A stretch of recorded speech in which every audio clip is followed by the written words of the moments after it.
Assalamu alaikum students and welcome back. Let's continue question answers. I would like to say extra question answers which we left in the previous video. Around seven questions we have completed, 7 or 8 questions we have completed in the previous video, and today I am going to discuss few more, and most probably this is the last video of chapter money and credit. So let's discuss the today's first question. What are various sources of credit in rural areas? Listen the question first. What are the various sources of credit in rural areas? Which one of them is most dominant sources of credit and why? So let's see sources of credit in rural areas. First, cooperative societies are one of the major sources of credit in rural areas. They are a source of formal sector credit. Cooperative societies in formal sector of credit. Members of cooperative pool their resources for helping one another. For example, farmers cooperatives, weavers cooperatives, traders cooperatives, etc. They offer cheap credit in rural areas for their members. In some cases, they also provide a loan to other members as well. But in most of the cases, for the members of society or cooperative society. One lease loans are repaid, another round of loans is offered. So first here, cooperative societies. Second, agricultural traders, relatives and friends are other formal sources of rural credit. Some farmers borrow from agricultural traders who supply the farm inputs such as seeds, fertilizers, pesticides, etc. on credit at the beginning of cropping season and repay the loans after the harvest. This is the system to take loan from the agricultural traders. Third one, commercial banks also give loan to the rural households. However, not many rural households borrow from banks. Actually, they want, but they can't, as they require proper documentation and collateral.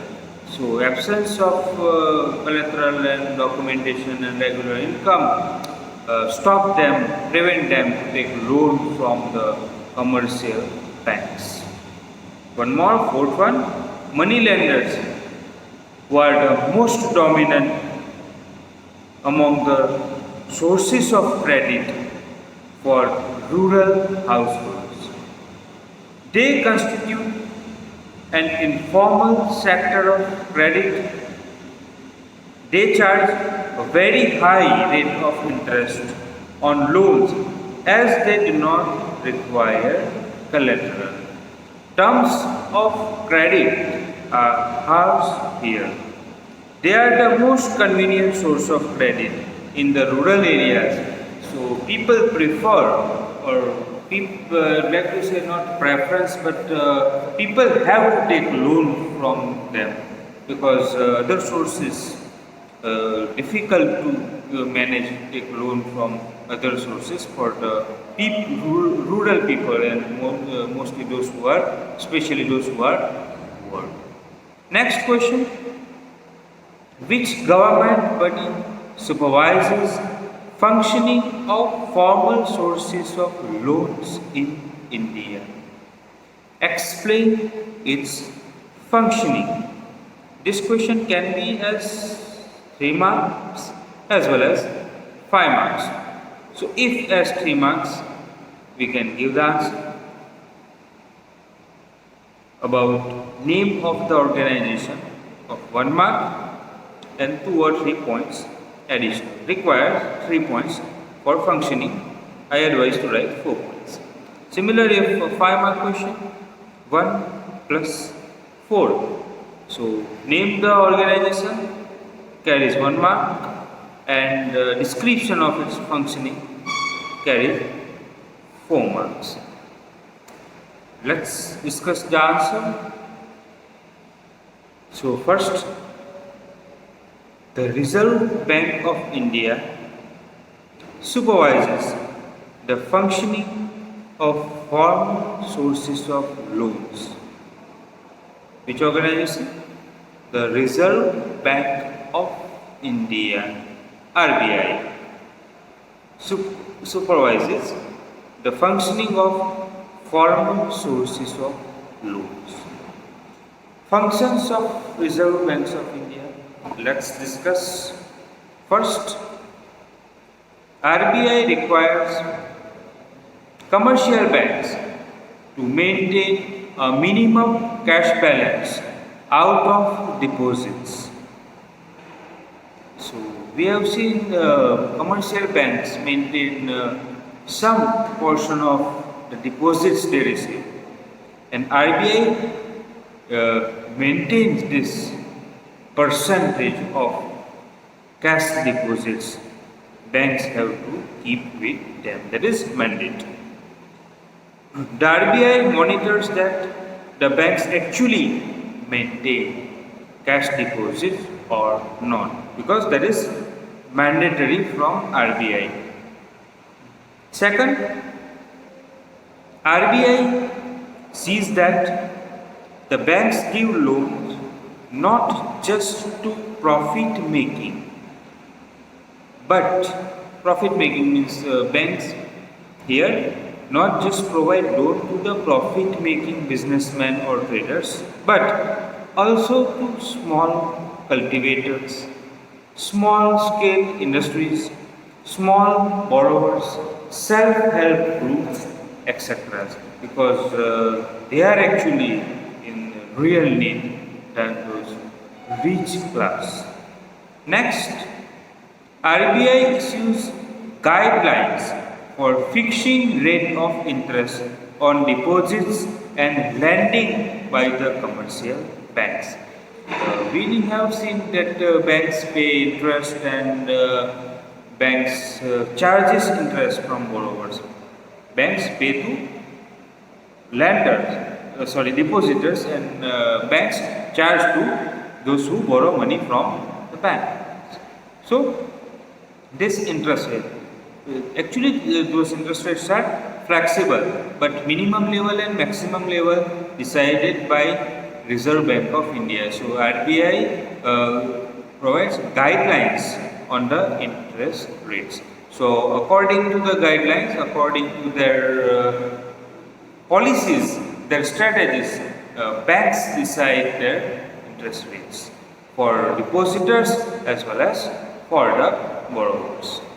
Next, periodically, banks have to submit information to the RBI on how much they are lending, to whom, and what interest rate. About these things, banks have to submit various reports to the Reserve Bank of India. Now, one more question. What are the two categories of sources of credit? Mention 4 features of each. This question you can take as a difference between the formal sector of credit and informal sector of credit. So let's discuss first formal sector, then informal sector. Features. So 1 mark here. What are 2 categories? So for this particular question, 1 mark question is what are 2 category of sources.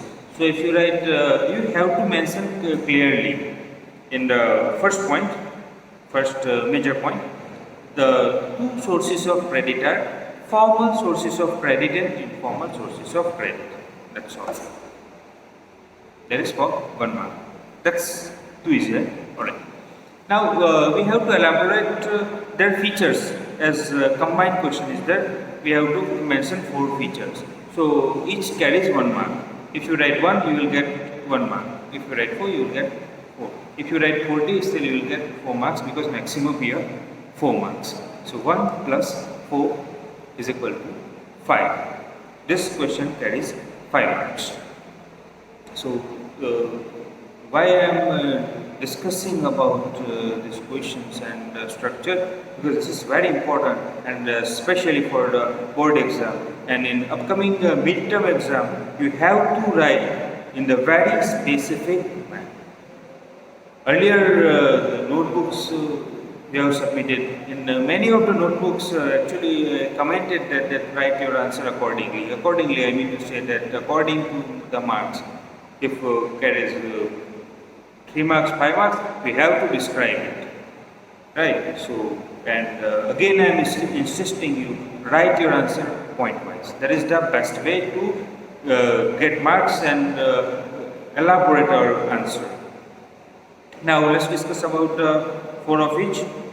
Banks and cooperative societies fall under formal sector of credit. So here features of formal sector of credit. One can obtain loan from banks or cooperative societies. Second, the Reserve Bank of India supervises the functioning of formal sources of credit. Third, banks do require documentation and collateral.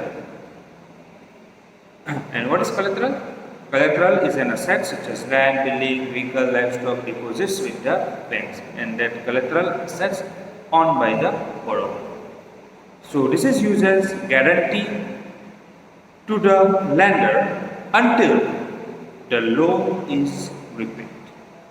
Next, formal sources of credit cannot charge any rate of interest from the borrower according to their way. Charges are generally fixed. For different types of loan, different charges are fixed.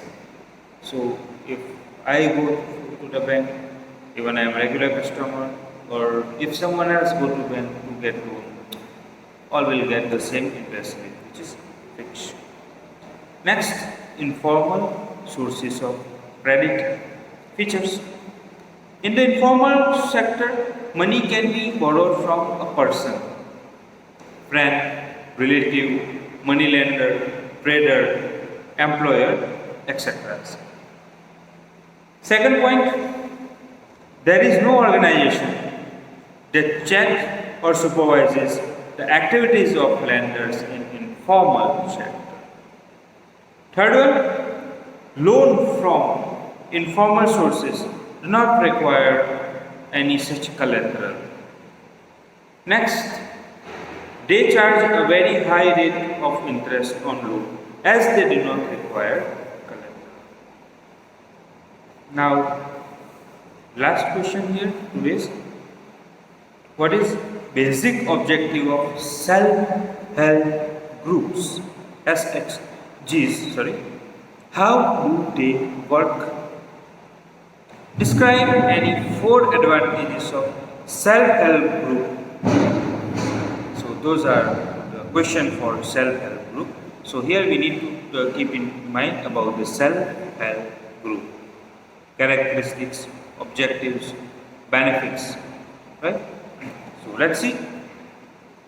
First, the basic objective of self-help groups is to organize rural people, especially poor and women, particularly women, belonging to one neighborhood into small self-help group, generally 15 to 20 members.